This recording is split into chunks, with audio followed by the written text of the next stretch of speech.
plenty of blame to go around. I think everybody could look back at different times and say, we shouldn't have set that expectation there, we should have had this communication here. And I think when a market is crashing down around you, as we're seeing today, a lot of decisions get made in ways that you wish didn't happen. In the process, I think I got taken off the ball even at AOL, and so that's, I'm really happy to see AOL coming back now.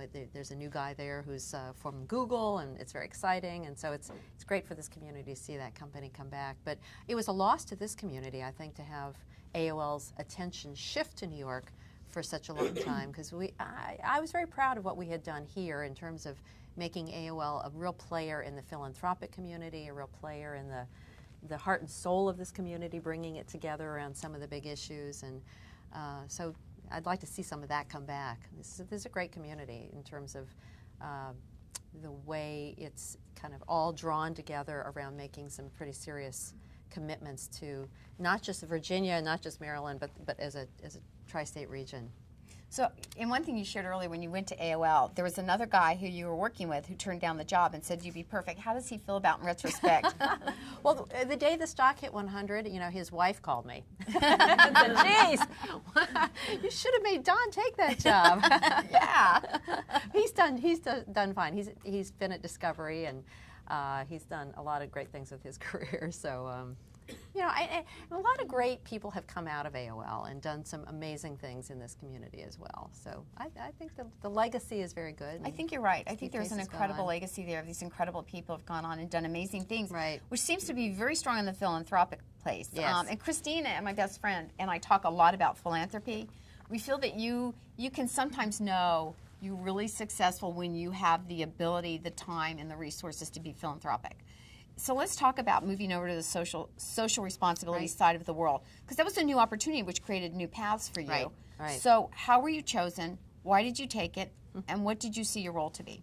You're talking about the UN Foundation now. No, yes. No, AOL first, because you went to the AOL Foundation. Well, the AOL Foundation was created when I came on as communications director. So I actually had two hats, communications and the foundation. And that foundation was really small, but we had a big megaphone. And our job was basically to help others see the value of the internet in their lives. So we got all kinds of nonprofits online and tried to help the company recognize that the service itself could be valuable socially. In fact, we were sued because there was a view that that AOL was now a public space, like a park, and therefore it had to be disabled accessible.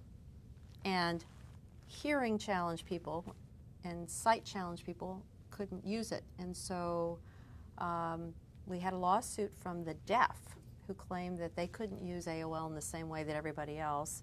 And the opportunity then was to change the service in ways that made it actually a better service for everybody. For the blind, we changed the size of the type. We came up with a Braille keyboard. We came up with hearing things for people who couldn't hear. It was very exciting to see how technology could be used and be responsive.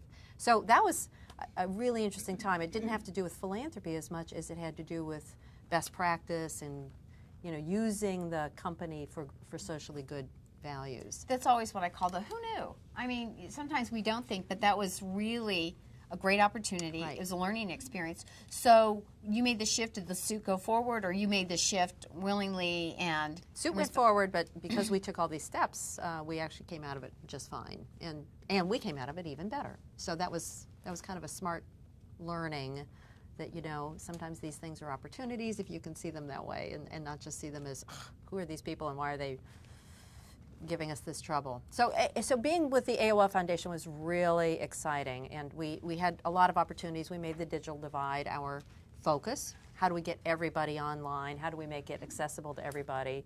And that was great. The AOL Time Warner Foundation was a little bit more challenging because you had issues across a whole lot of different kind of companies, cable, magazines, movie studios. So we chose media literacy, which seemed to fit a lot of the different players. And so that was exciting too. And we did a lot of work in international, which eventually then got me thinking, this is much more interesting. I love this international work. And so when I finally left, the UN was beckoning.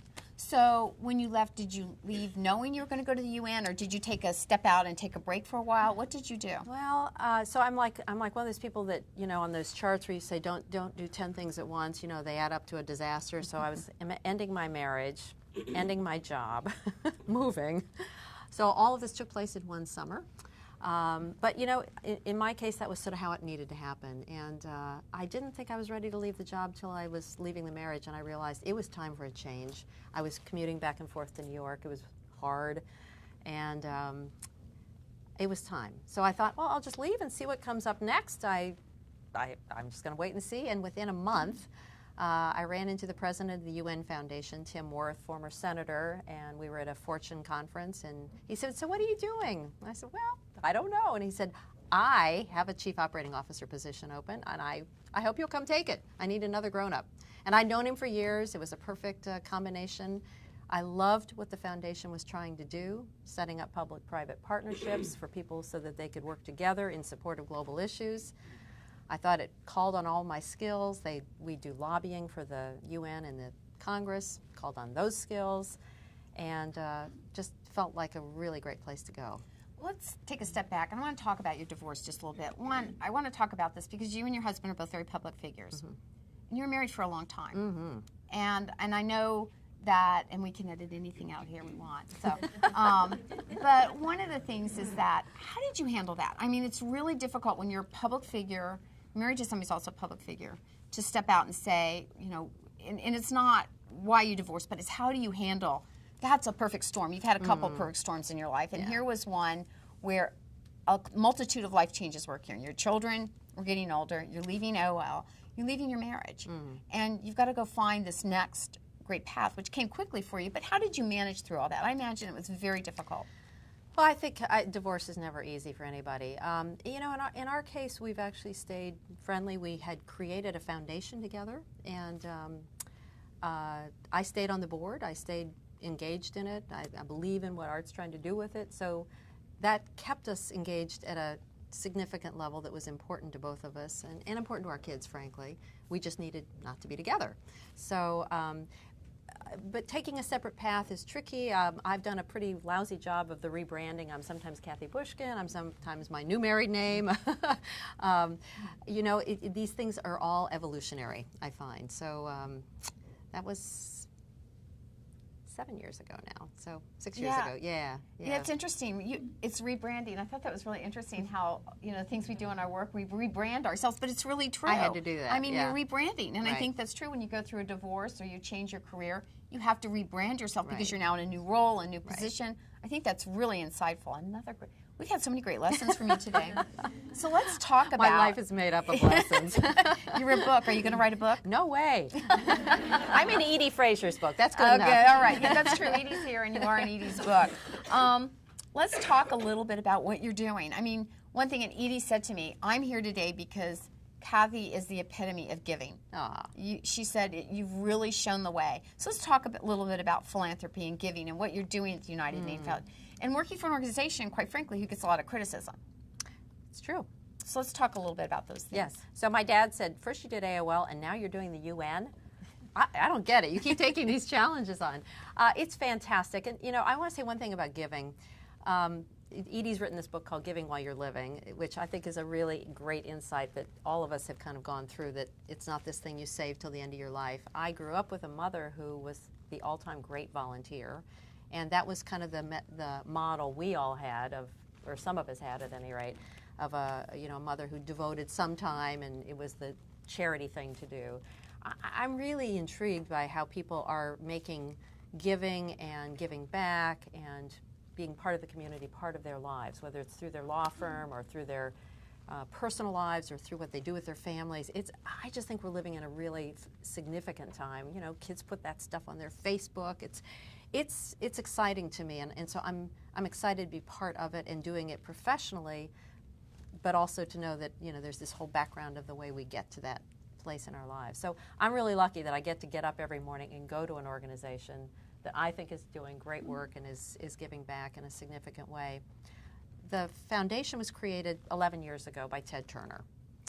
And he's the all-time great audacious philanthropist. You know, he's the person who in 1997 was on his way to a dinner and said, gosh, they're going to honor me, and what do I do, and what can I say? I think I'll give $1 billion to the United Nations. That's big.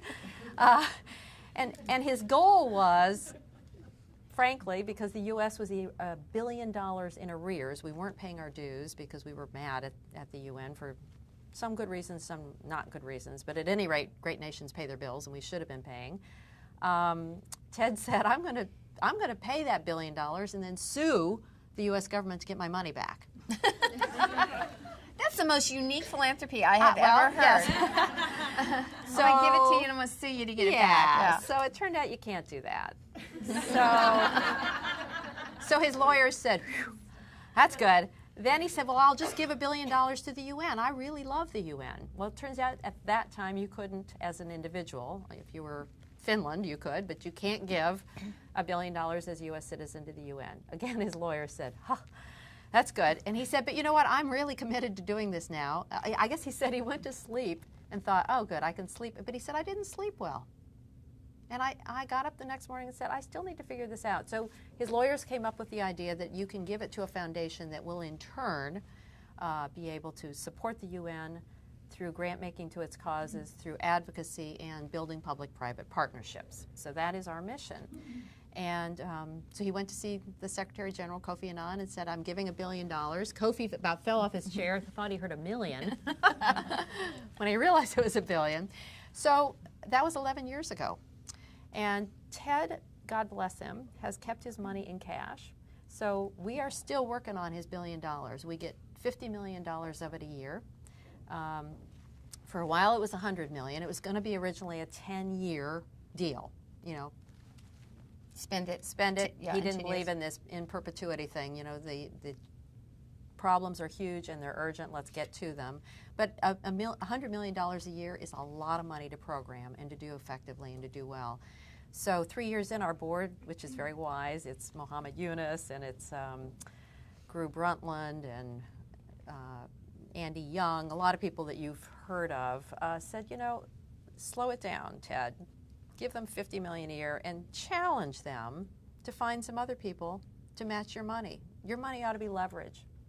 And at the same time, the UN Secretary General was saying to us, your money is wonderful, but it's a drop in the bucket compared to what the rest of the world can do. What you can do that's unique is to advocate for our cause and help us attract new and additional resources and partners. So we shifted and began a process of leveraging Ted's dollars with other people's money. So by now we have delivered $650 million of Ted's money to support the UN, and along with it $700 million of other people's money, which is pretty impressive and exciting. And so we have $350 million of it left. We now take $20 million a year and put it in a reserve and spend $30 in this kind of process. We hope that by 2014 we'll have enough of a reserve that we can go forward after Ted's money is gone. And you know, people say, well, why doesn't he give more? Well, he gave $1 billion. I think it's time for somebody else to give. And so we're looking, frankly, for stewards who will join us in keeping this going, because it's real value, and it's real value to the UN, because the UN needs help in being creative and smart and innovative. There are a lot of great people there, they want to be, but it's very difficult to change a big bureaucracy. We have one here. We know what it's like.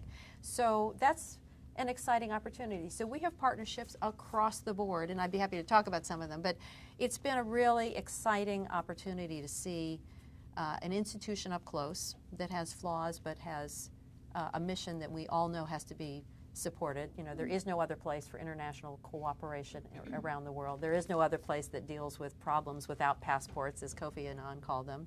And there is no other place where conflict can be resolved peacefully. I think that's really good. Now, I know we have a number of questions that our audience wants to ask, and to make it easier and so that it's caught on mic, we have cards at your place. If you will take the time, any questions you have, and Katie and Jen will kind of go around the room and collect those and bring them up here, because I know you've got questions for our fascinating guests. So let me ask you while we're getting questions up here. So is the UN Foundation, it's a separate entity? I mean, Yeah. Is it governed? So the UN is governed by a joint body internationally. Correct. The UN Foundation, is it a private thing? Is Yeah. it? So it's Good question, yeah. So it's a 501c3. It's a public charity, which means we take donations not only from one donor, it's not a private foundation, but we take them from other people. It means we can lobby, which we do, and we lobby for the UN in Congress. You know, the UN may not lobby in any of its member states' parliaments. So I don't know what they were doing before. They were in arrears before. So our job is to make sure the dues is paid every year, that the peacekeeping assessments are paid, and we do a lot to work for a stronger U.S.-UN relationship. There's another organization called the UN Association, UNA, some of you may know it. It's a chapter organization.